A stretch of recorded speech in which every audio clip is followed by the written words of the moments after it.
So I often tell clients when your baggage comes up, when your challenges come up, that's actually a reason to celebrate because it means that your unconscious mind understands that you have the resources now to deal and handle whatever is happening. It's an opportunity for you to upgrade and update instead of feeling like, oh, this is like bothering me again. Why is this pattern happening? And we Yeah. can use that as opportunities to grow. Hey there. Welcome to the Speak and Flow podcast. I am so glad you're here. This show is for leaders who care. Leaders who know that when things get messy, the way we communicate makes all the difference. Every week, I sit down with incredible guests, founders, VPs, rising stars to unpack real moments of today where communication matters. We talk about what works, what doesn't, and how you can lead conversations that create trust, movement, and momentum. Because in uncertain times like today, your words have weight. Let's use them well. Let's dive in. Welcome, dear listeners, to the Speak and Flow podcast, where we take a moment to slow things down to help you communicate with more clarity and confidence in today's world in response to all the things that are happening at the workforce in our society. And so today, joining me, I have an amazing leader. She helps founders, executives, to remove the identity level constraints that have been holding them back from power, from pricing, from leadership capacity. She's got numerous awards. I mean, I'm just gonna, there's so many. I'm gonna name one that is so fantastic. She's got the Goldman Sachs 10,000 Small Business Award. And another fun fact, she slept in a camper van with her daughter for an entire year. She's a founder of Judy Tsuei Coaching LLC. Welcome, Judy, to the podcast. Thank you so much. I'm excited for this conversation. It's going to be so fun. I am excited too. So, before we dive in to removing identity level constraints. It's a big thing, but I think it's so important, especially for us leaders who are on a big mission. We are always on the wanting to know what is stopping us. So we're going to dive into what's stopping us so that we can propel to newer heights.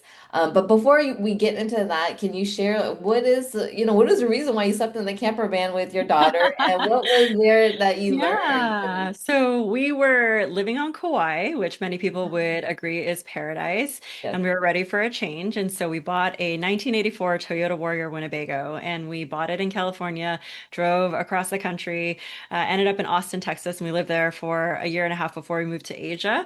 So we were very much on the move, but it was a great opportunity for us to explore ourselves really and the dynamic. It was interesting to see social classes and how different people perceived us based on the type of vehicle that we were driving. We stayed at a lot of different campgrounds and RV places. And then it was just an interesting observation in, people and in society and culture, because you would think that there wouldn't be as much, well, I guess in the world today, we've all experienced different levels of judgment or like different Right. levels of like preconceived notions. And Yeah. I would say that we had a lot of preconceived notions too that we were challenged with. And the level of kindness that we saw in different communities was so beautiful, and how much shared humanity we have. And then how easy it is to kind of enclose yourself in a bubble and then not want other people to get into that bubble. So it was a very interesting observation in human behavior. Awesome. So you're Yeah. able to experience the levels of connection and humanity across the different regions and cultures and Yeah. these where you thought maybe you thought that it would have been different. I thought that it would have been different. I Okay. think that It's one of the reasons that I'm so passionate about bringing my daughter, and she has more stamps on her passport now than I ever did at her Wow. age, and she's 11 now. She Oh loves my traveling. gosh. Yeah. So she's been Wow. to numerous like countries and cities, and I Wow. want her to see all of that, to see how different people around the world live, how people in different socioeconomic classes live, how Yeah. we're very privileged. We live in North County, San Diego. We're 9 minutes from the beach walking. And so there's a certain level of affluence here. And I want her to just know that there are different value systems. And we're Mhm. going to talk about that today too. Like your Yeah. values are going to drive you. And so, how do you understand what those values are? How do you understand what values you have that might be different from anybody else's? Mhm. And it's difficult to have that in a world that constantly wants you to conform and be homogenous because it feels safer if you're part of that collective. We all want that sense of belonging. But when your sense of belonging is rooted in different values, it makes it very difficult to be part of a greater group when you feel so different. And so, how can you know what's true for you and basically resonate at that frequency to attract all of the opportunities, all of the people who are meant to be in your space? And then understanding that friction is actually an opportunity for learning. It's when our brains open up the most for learning. It's when we update our inner code and whatever that invisible blueprint is that's running us. So I often tell clients when your baggage comes up, when your challenges come up, that's actually a reason to celebrate because it means that your unconscious mind understands that you have the resources now to deal and handle whatever is happening. It's an opportunity for you to upgrade and update instead of feeling like, oh, this is like bothering me again. Why is this pattern happening again? We Yeah. can use that as opportunities to grow. So I always say celebrate the baggage. It means that you're ready. If you weren't ready, your unconscious mind would keep it shoved so far deep that you wouldn't even be aware of it. And I so love I that. think that that's a great way to look at that. Yeah, celebrate the baggage. Oh Mhm. my gosh, even if it's uncomfortable. So Yeah. what baggage or uncomfortable things are you seeing across the board with founders, with executives, so that like when you describe it, maybe they'll be like, okay, that's me. Maybe that's Yeah. my unconscious telling me to celebrate. What are Yeah. the common patterns you're seeing? So I work with a lot with entrepreneurs and founders, and then I also work with a lot of executives and C levels and all of that kind of stuff. So I would say that from the founder entrepreneurial standpoint, there's a lot of overwhelm. Obviously, you have to wear a bunch of different hats. And I think as you're scaling, the other challenge is how do I train my teams? How do I get this company culture? How do I make sure that I am not the limitation to everything that I want to grow and how I want to scale?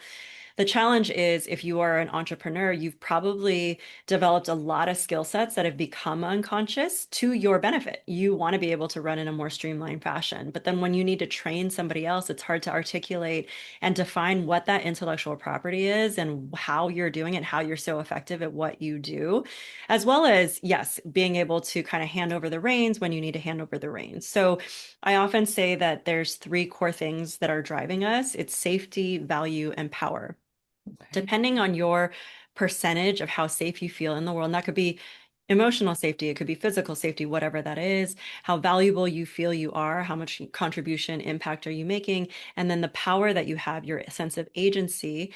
If those don't feel like they're at 100% each, that's a representation of conditioning. You are at your core 100% valuable, 100% safe, 100% powerful.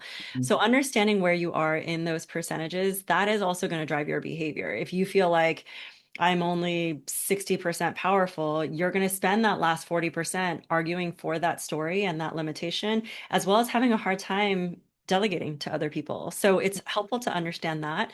On the corporate side, I would say that a lot of executives have monetized their wounds. So whatever it was from a very early age, usually between the ages of 0 to 7, however you were imprinted, however you needed to, let's say, overcome your family of origin or whatever life events happened, you probably developed some wounds that you realize, well, in order to overcome this, I'm going to need to be hyper independent or extremely resilient. And so that got you pretty far. It probably got you to a pretty great place. You got the title, maybe you even bought the house and the car and all of those kinds of things. But then on the inside, you started feeling dissatisfied. You think, well, I did all of those things. I checked all of those boxes. So how come I'm not feeling happier at that?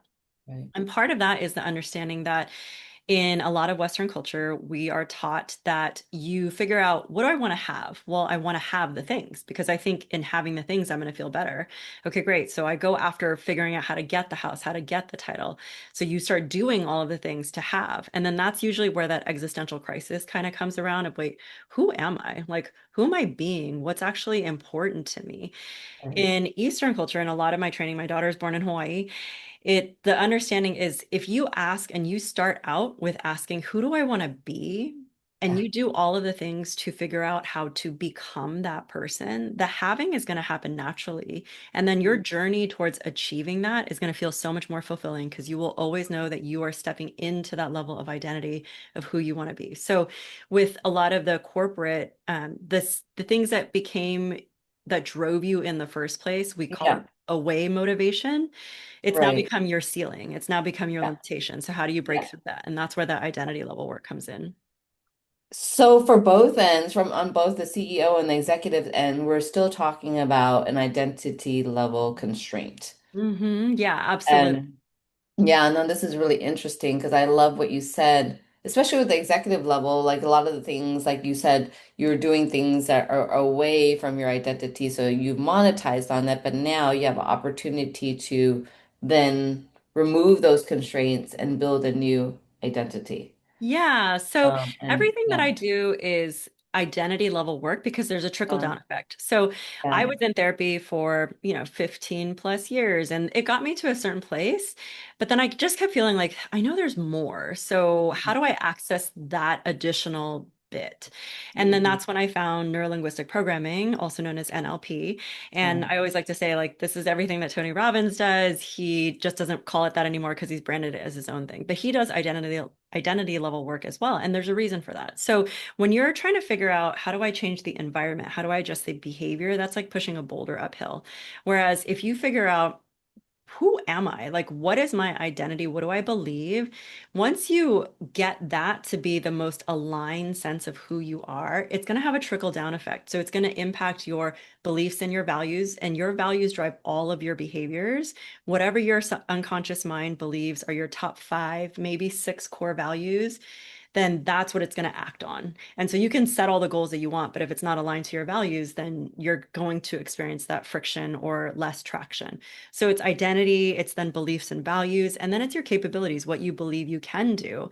And Mhm. then it drives your behaviors, what do you do? And then it impacts your environment, where and when you do it. So when you tackle Mhm. the identity level, it's going to have that trickle down effect. It's going to feel so much easier and it's going to feel so much more natural. It's why when I do breakthrough sessions with clients, when I work with them ongoing, they often say it feels like just a very natural evolution or extension. It doesn't feel like you're walking out after a breakthrough session and you're going to see the world as technicolor. Instead, what's going to happen is it's so naturally and deeply ingrained in your unconscious that Mhm. you're going to be aware of it when you encounter a situation and you would have done a certain thing in a certain kind of way that would have been your Mhm. natural default, your previous old strategy, but all of a sudden you find yourself just naturally doing it in a different kind of way. And that's when I always say that'll be the moment, that'll be your convincer when you take a step back and you're like, whoa, something very different has shifted. The Yeah. fact that I don't think that anymore, or I don't act on that anymore. And it wasn't even a thing I had to think about. I didn't have to muscle through it. Uh-huh. I love that. I love that. I mean, and how refreshing is that to be able to completely change that old pattern into a new identity. And so for someone that is listening and wanting to learn how to shift and get clarity on their identity, how was there something that you can support them with or give them advice on? Yeah. So I always say that your unconscious mind, every single second, you are being bombarded by 2 to 11 million bits of information. I mean, you can even just think about, like, oh, on social media, while you're doing that, you're probably watching a show on your laptop, doing all of the other things. There's probably like so many responsibilities that you have. So all Yes. this information is bombarding your brain. Okay, well, what do you do with that? Your conscious mind filters it out. So it filters it out and it can only perceive 126 bits out of 2 to 11 million bits of information. Whatever it perceives as that 126 bits becomes your reality. So something is Mhm. happening external of us, and we're not actually experiencing that thing. We're experiencing in our minds a picture of the thing. We've interpreted based on our lived experiences, based on our values, we filtered it out because in order for you to function as a human being, you need to delete, distort, and generalize information. That 2 to 11 million bits every single second would be overwhelming. You couldn't handle it. So your brain is doing what it's supposed to be doing. I Mhm. always say that whatever that internal representation, whatever that picture is that you created, that can be adjusted. It can be edited. And that's how powerful you can be in shifting your reality and creating something else. The other way that you impact your state, and your state is going to drive your behavior. So if you feel anxious, you're going to behave one way. If you feel excited, you're going to behave another way. The feeling itself might be very similar. It could be two sides of the same coin, but based on how you interpret it, that's going to drive your behavior. And the other way that we do it is through our physiology, through, how we feel. You can think if someone were to like pop out behind a wall and yell boo, you're going to feel a physiological response, and that's going to drive a state, an emotional state. You could be scared, and that scared feeling is going to drive a behavior. So Mhm. all of this is interrelated. The Mhm. key is understanding, what is that picture that's in my mind? What Mhm. picture did I develop? How am I judging the situation? What meaning am I giving it? And that Mhm. happens all so, so quickly. But we Mhm. hold a lot of baggage and we hold a lot of interpretations that may or may not be true. So a lot of the work that I do with clients is helping you float what's unconscious into your conscious awareness, because once you see it, you're not going to unsee it. Knowing that differently is going to create a different strategy for how you handle it and what you're going to do, because Mhm. you can't operate in the same way. You kind of stuck a wedge in your strategy now that you're aware of it. And then I also help your unconscious mind process the learning. So a lot of the burnout that we experience is because we never close the loop. If you think about your favorite shows that you like to watch, whatever you're binging on right now on Netflix, you can think that each episode kind of leaves you with an open-ended loop. It leaves you with a little bit of cliffhanger so that you want to Yeah. come back and you want to close the loop. Your brain naturally wants to do that. That's how you keep engaged. It's what really good marketing does.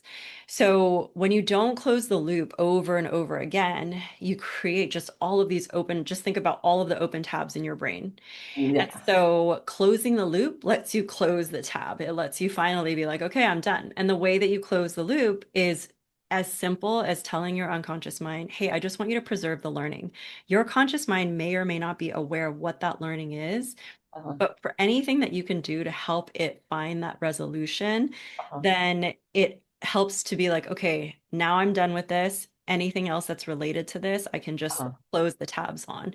And so the work that I do with clients is a lot of finding the root cause, like what was the earliest experience that you ever had of this, preserving the learning there, because that created an open loop that you never got to close. And so every other experience that resonates with that, that has like kind of the same theme or feel, once you close the loop at the origin point, your brain kind of goes through and finds all of the other clusters of experiences that are resonant with that, and it will help close the loop there too. So the timeline therapy that I do when I work with clients, it's so fast when we go through it. And I ask, like, hey, can you remember an event in the past where you used to be able to feel, let's say, that old anger or whatnot? And then they'll often say, well, I can remember the experience, but I don't have any feelings about it whatsoever. And then I'll ask them to go out into the future to test it in the future. If you experienced a similar experience like that in the future, what do you feel now? And they're like, oh, yeah, none of that. And so a lot of it is just giving your brain the opportunity to finish what it needed to finish, like finish Mhm. that unfinished business, essentially. Mhm. Mhm. And so this whole process is helping people to clarify the next identity level shift. Like Yeah, what? and so I always like to say in life experiences, like if I were to hold this and you could see it, it'd just be like a little piece of like, black plastic or whatnot. So, Right. okay, so something happens and I have the opportunity when it happens in that moment, do I want to deal with it or do I not want to deal with it? Yeah. So your brain in those moments, the reason that we remember like significant traumatic events or whatnot is because at that moment your brain opened up and it was like, oh, I need to update the blueprint. I need to update the coding. Whatever's happening right now, I need to remember this so that I know how to behave or act in the future. Yeah. What it's done is it's kind of taken you out of your normal day-to-day routine. So it's already brought you fully present. You're really engaged with all of your senses. And it's just basically saying upgrade the code. So that's why we remember those moments. It's one of the other reasons why affirmations don't really work when your brain isn't primed to open and receive Open it. it up. Yeah. So you can also do it with positive events. I mean, think about when you fell in love and like all of your senses also are fully present. It's a different kind of experience. You're there, you're upgrading the code. And so when I'm working with clients to help them understand the identity, it's how many bits of these pieces of baggage did you pick up along the way that maybe you didn't resolve and didn't deal with? Okay, let's resolve and let's deal with that. Because what happens is the more that you don't deal with it, this little piece of thing, this little piece of baggage starts to get bigger and bigger. And at Right. first you think, I can hold it, that's totally fine. But as it gets bigger and bigger, the challenge isn't that it becomes heavier and we're holding on to it more. It's that we've started to think that's our identity.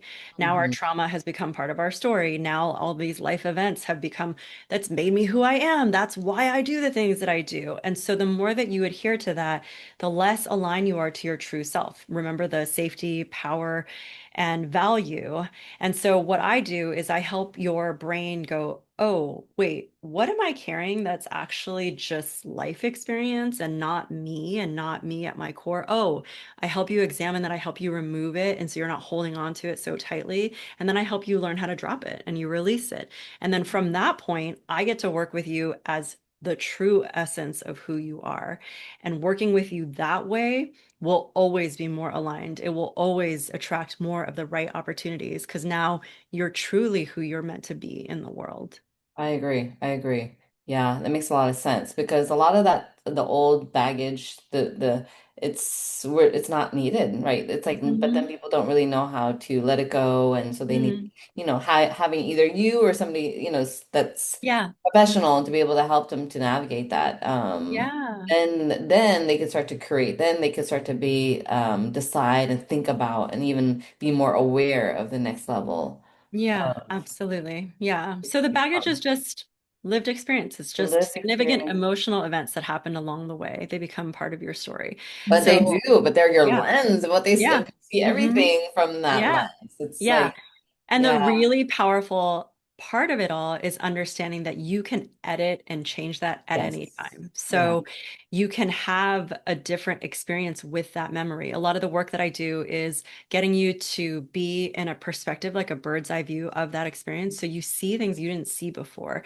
And you will see things differently now with the new wisdom that you gained along the way. So when you go back and revisit those experiences, they're going to look different because your lens through which you're looking is different too. So there's so many ways in which your brain can work with you to help you really step into the identity of who you want to be now. Yeah, I completely agree because I do a similar thing with not with NLP, but with a similar process I mean, think about someone who has had a lot of baggage, a lot of experiences with public speaking. It didn't go Mm, well, but it goes back even before that. A lot of times it could be my mom told me I wasn't good enough, or I've got a bad grade at school, and the teacher told me yeah, and then it goes down this pattern of, oh, I'm not good enough because I embarrassed myself in front of the executive team.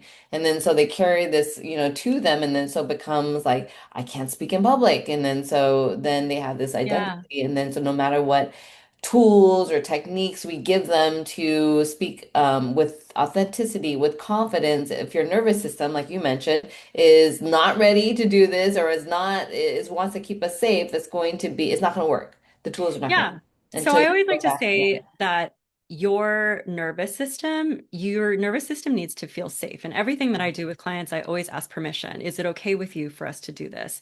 So Yeah. with some clients, it takes a bit longer to get to that space where you can feel safe enough to Mhm. release and let it go, especially if it's become a strategy that you've used to get you to where you are. I also think it's helpful for people to understand like where limiting beliefs come from. So something external of you, a significant emotional event happens, and at that moment, you make a decision about what it means about you, about what it means about life, about what it means about relationships, like whatever it is, you make a decision. You usually are younger, or I mean, even recently, like if you are in front of a big group, you're giving a talk, it doesn't go well. So you make a decision about what that means. That decision then becomes the limiting belief, that decision or whatever choice that you made there. So when I work with clients, I get you back to that point in time where you made that decision. And I help you see what other decisions, what other possibilities could have been available to you. And once you see that, you can release the belief that you carried on with you after that decision, because there was always a decision that preceded the belief. You made a Mhm. choice. And when you see that you have onus and agency over that choice, that's how you know you can rewrite it too. And that's Yeah. on the cause side of the equation as opposed to the effect side. When you're on the cause side of the equation, you will always have the power to change. For a lot of us, if we learned that, we were subject to the adults in our lives or Yeah. whatever it is, it could feel hard to understand that you're not at the mercy of what life throws at you. One of the favorite things that I ever heard when I used to be a yoga instructor, and when I heard this one teacher say, you may not be responsible for your first thought, but you are responsible for your next one, which is also what we say in NLP, which is life is going to happen. The external world around you, that is not something that you can control in terms of like every person's dialogue or how you're going to engage. You can have influence over it for sure. So the external world is going to happen. You being at cause means, well, how do I want to choose to respond to this? How do I want to internalize this? Or do I want to internalize this? You will always have choice there. And those are all points to keep being more and more empowered. Yeah, yeah. So I could see this with the executives, the people that you're saying that are capped out because of this identity is no longer serving them, and they have opportunity to make that choice, to make that leap and transition. But what about the founders who you said that you see the pattern being that they have this IP, they don't even know how to train their team. Is that an identity thing, or is that just they don't know? So everything that we do, all learning, behavior, and change happens at the unconscious mind. So, I do work with founders who can't get their IP and they believe that the training is the most important thing or whatever it is. There's so much running in the background as well of, how do you become a better leader to be able to better articulate this? How can you see the picture differently? What other possibilities are available to you that maybe you didn't see before? So that kind of bigger picture work is identity. It's also, I've worked with founders who've sold companies and who've done exceptionally well. There are still quiet things that are driving them on the inside. Mhm. Stories when they were young of abandonment or about like the ways that their brain works, ADHD. I think Mhm. about how that plays into when I work with a client, most clients come to me for career or business because that is the most pressing thing for them. What they experience after they do this work is, oh my gosh, my relationship is so much better. Oh my gosh, I'm a much better parent now. I'm much more present. All of the things that were weighing on me that I felt like I couldn't release and couldn't be fully present to like be with them at the beach or whatever, now I can fully let it go Mhm. because how you do one thing is interrelated in all different aspects. And Right, so when you have unresolved issues, right. I always like to say for founders, building a company is the best personal development course you could ever sign up for. It's Oh going to my force God, you. PhD. Yeah. It's going to force you to reckon with everything. And You're so working with if you everything. think that it's just your IP and scaling that, Yeah, then there's so much running in the background that is yeah, happening. And so once you can free yourself of that, you're going yeah. to see it across the board. That And makes sense. and so I think even more so for founders, it's identity level work because you're so tied to this is what I'm building. And what you're building is a one for one. You can take all the business advice in the world, even if you were to build a similar company to somebody else, it's still going to be you. It's still going to be you showing up and you having to learn the lessons and you processing and making all of those infinite decisions every single day. So, how Mhm. can you do that from a clear, aligned place as Mhm. opposed to a place where you're trying to compensate for something else or, like not valuing yourself enough in your pricing or just thinking that whatever other stories you're making up, meaning making Yeah. instead of even celebrating your accomplishments. I always like to tell clients like the amount of people who cannot, do not just allow for things to be without getting in the mix and doing something. So that allowing the receiving is really hard for a lot of high achievers who I work with, being able Mhm. to acknowledge your accomplishments without moving the goalpost. You've got to celebrate when you close the loop or when you have reached 90% completion. That trains your brain to say, look, we did it. Good job. It's going to help avoid burnout. And also, it's going to invite in more opportunities. In NLP, we say celebrate at 90%, then take the last 10% and use it as the starting 10% of your next goal. So then you're Mhm. always making that that momentum forward towards the things you want, and you're remembering to close the loop and celebrate and do all of those things. So the people I work with have a very hard time of allowing and then receiving, I would say that. And, to be honest, something else that nobody ever talks about is grief. There's so much Mm. grief and sadness that is difficult for the people who I work with to acknowledge, because Yeah. grief, I think, is slippery. It's like water. Like you can't hold it in your hands really without it just like dripping out to the sides, or it kind of like permeates through a lot of different things. And I don't want to deal with it and I don't want to look at it. And when I Mm. say grief, there's grief for the other versions of you that operated in a certain way to get you Yeah. to where you are now.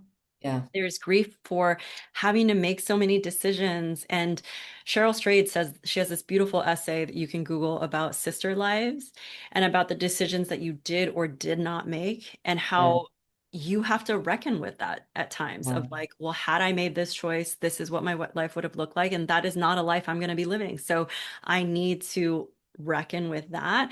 And even just like grief over life changes. How many of us have become parents and our identity shifted, or entered or exited out of partnerships? There's just so much there. And so I would say that that's another thing that a lot of leaders have a hard time feeling, is the grief and Yeah. the sadness. Yeah, yeah, but I think that I agree with you. When you just go visit it, reckon with it, and with especially someone like you, a professional, it's so worth it. I Oh, mean, it's because so you're worth it. gonna feel so free. You're gonna feel like a big load is off your shoulder. You're gonna have so much more momentum in all the So things that much you're more. doing. 100%. Yeah, Yeah. yeah. Oh my gosh, this is like a master's class in high potential achievement. And I mean, it was amazing. It was really fun. I learned so much. I just really enjoyed your passion, your energy, and it's so clear, crystal Thank clear in what you you. do. And thanks so much for helping all the leaders out there that have a big ripple effect to Yeah. their organizations and the people within them. And so I have one more question before Yeah. we close. We learned a lot today, and so Mhm. if they can't remember anything else, what would be that one takeaway that you want them to remember? Mm. One of the things that I always say is, from the beginning of time, ever after, there will never, ever be another you. You are consciousness learning about itself. When I said that thing about allowing, so many of us push away the things that we don't want. We're like, nope, that's not how I want it to look. That is not what I want to deal with, or whatnot. So I say that you are a universe unto yourself. In traditional Chinese medicine, they would say, when they treat you, they would treat you like you are a whole world, you are a whole universe. How do we get that energy flowing and moving?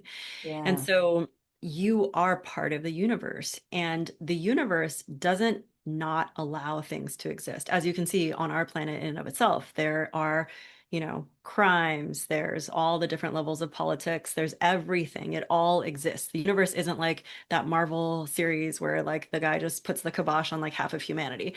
So it all exists. And so, if you allow for you to fully be expressed in all ways, and you allow for your life to unfold in the fullest version, I think you will experience so much more freedom and potential and power. And it's a really exciting but unfamiliar place to be. So, allow yourself to start living into that new identity. And part of it is just those little daily minute practices. I say, like, how can you titrate your new identity? How can you microdose your new identity? What would 1% more of this look like? Just those tiny little steps so that you can be wildly you. Mm. Wow, it's beautiful. Love that. It's so true. Really bringing in your whole self, your Yeah. wholeness, and that means acceptance and revisiting parts of us that we probably don't want to revisit. Mhm. But then like when we do that, we're opening up more of us and Yeah. more of an expression of us and its authenticity and power.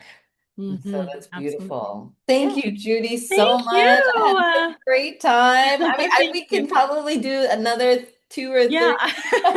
three series of this, but it was really Yeah. fun and Thank you. really appreciate you.